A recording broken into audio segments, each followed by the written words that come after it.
Hey guys, I'm taking you for a drive now. I'm just outside my new home, and that's the town of Eastbourne in East Sussex in England. It's a beautiful, beautiful place. It's a beautiful place. Anyway, I thought I would just talk to you briefly about the things that we believe about ourselves.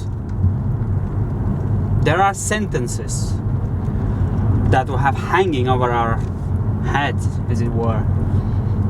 Almost like someone that knows that he's going to spend the next 10 years in prison or so. Each one of you, including myself, are living under heavy sentences. We need to identify them and break them, get rid of them, find new ways of believing, new brain patterns, new thought patterns, whatever, new, live in the new. Not long ago, I've come back from Bulgaria, and that's why I thought it would be nice for you guys to see the contrast between my roots and my home, because this is home now. It feels like it's always been home. My Bulgarian roots, it's not even about the country of Bulgaria, it's about the land. My roots will always be with me, and they're getting deeper and deeper. The more I sort of discover myself, the deeper they get. But this is home. I've got a purpose here. I've got a place, not even a physical place, but I belong here. Really belong. The things that I realized during my last trip were just astounding. The more time I spent with my dad and my mom, the more I realized that I'm still laboring under some heavy sentences. And trust me, I spent about 7 years dealing with my inner conditions, which we all have, and coming out as the new person, not as someone that follows the wrong patterns of his family, even though I've got a normal family, but someone that is unique, and I'm able to embrace the good from my family. But anyway, the patterns that came up, the wrong beliefs, and seeing the way my father thinks and has thought in the past toward me and about me, made me realize that there is more darkness to kind of fight through and then discover and be released from, but also more joy and more of my real self to be gained when I get to the other side of that jungle, or that dark jungle of false belief and conditioning and whatnot.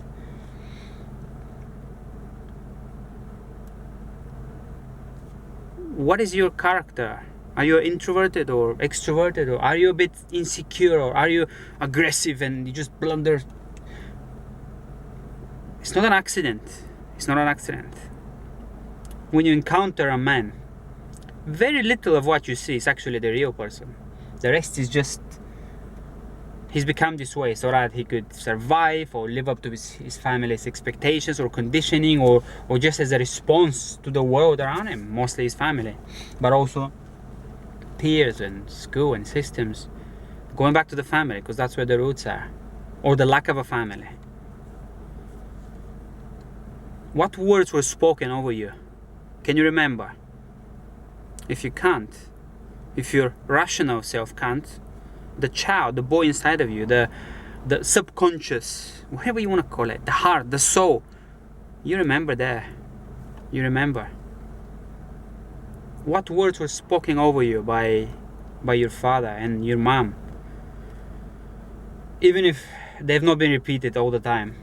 I don't remember my dad really putting me down, but I shared with him something about my public speaking, and I'm kind of slowly starting to reveal myself a little bit more and more. They know I'm doing some writing. They don't know I'm doing videos, because that's a recent thing, but they didn't know about the public speaking, and I thought I'd share some, and he didn't get any reaction, almost like my father was like, he said, oh wow, yeah, good. But if that was my son coming to me saying that, I just spoken, to a place, a meeting, a club, whatever, I'll just say, You never told me anything like that. What did you speak on? You know, can I hear it? Is there any video recording? You know, tell me more about it. Of course. I mean, if your son is just, especially if he's making money from that talent, which I'm kind of beginning slowly, very slowly. I mean, that would be so exciting for me as a father. I don't have a son. I've got two little girls. But if I was my dad, I would be like, what? Show me. Tell me more. And he just says, yeah, okay. Wow, that's good. And he's, what's that about, man? Okay. He never discouraged me. He never said, you can't amount to anything. You are, but that sort of behavior, anything that is different than him, and anyone that is different than you know, any son of his that doesn't follow in his footsteps, you know, be this way and get security and stability and just kill your soul in the process, but it doesn't matter, because this is what basically his life was. He doesn't seem to be encouraging of. So, going back to my childhood, I'm beginning to see, wow, that coldness, that distance, that almost like unspoken oppression. No, don't go there. You can't. You don't. You won't. See, when a child doesn't get encouragement and a lot of nurturing into his purpose and gifting and discovering more of his true self, then the opposite happens. There's no vacuum. Nature abhors vacuum. There's no vacuum.